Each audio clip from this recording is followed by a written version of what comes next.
What is going on, people of YouTube? My name is Kurtyoy and welcome back to the review of Gameweek 5. This week, again, was another poor week. As you can see, I don't know if it's going to change because of minutes played and everything. I only got 28 points. We're going to be reviewing over the players' performances, but first the results.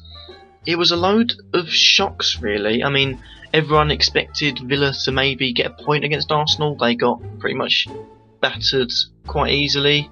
Everyone expected Manchester United to get a decent result, Liverpool as well, Spurs, Everton, maybe even Chelsea to beat City. None of them things happened, and I think this week it really shows. If you look at the Joe and Friends Fantasy Football, the most points that was got in this league was 30.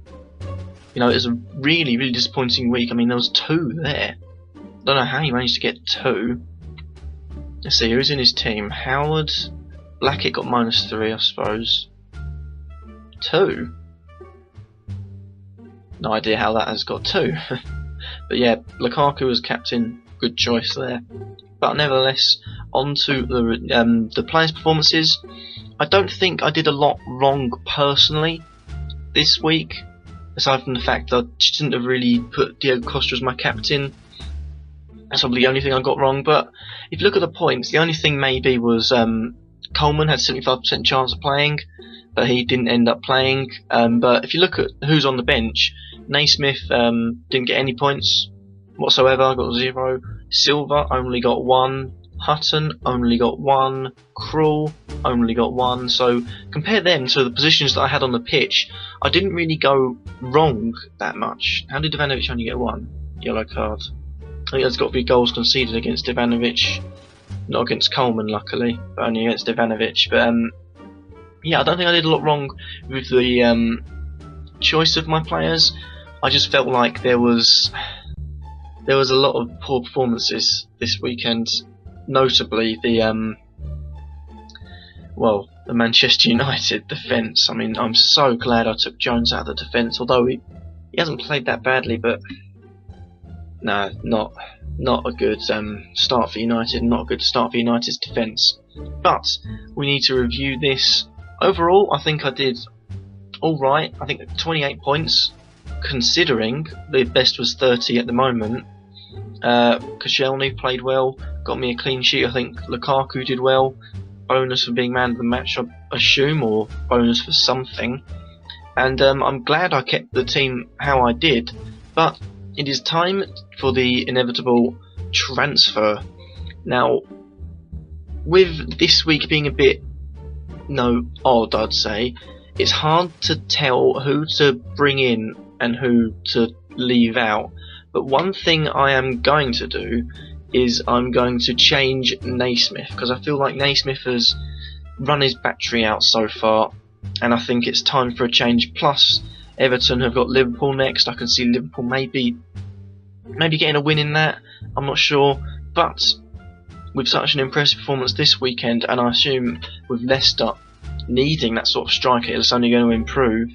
The lower is going to come into my team. I'm assuming I'm joining the hype as well, 5.5. I think it will obviously go up. He's done well so far this season, and I think Leicester will rely on him from times to this season, and that's something that you've got to jump upon, you know, because Everton, if Naismith gets injured, they're not going to bother them. They've got other players that can come in. If a lower gets injured, Leicester will be in real trouble, I believe, and that's why he's my other change. Other places I could really change, maybe be the defence. I feel like Ashley Williams and Hutton maybe get him removed, but then I don't have anyone to replace Hutton with. I wouldn't get Michael Duff or anyone from Burnley, like Shackle as well, just quite simply because I stick to the fact lower teams will always have goals conceded against them.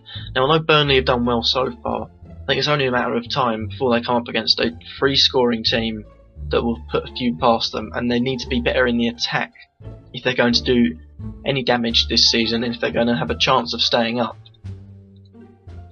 But at the moment, I think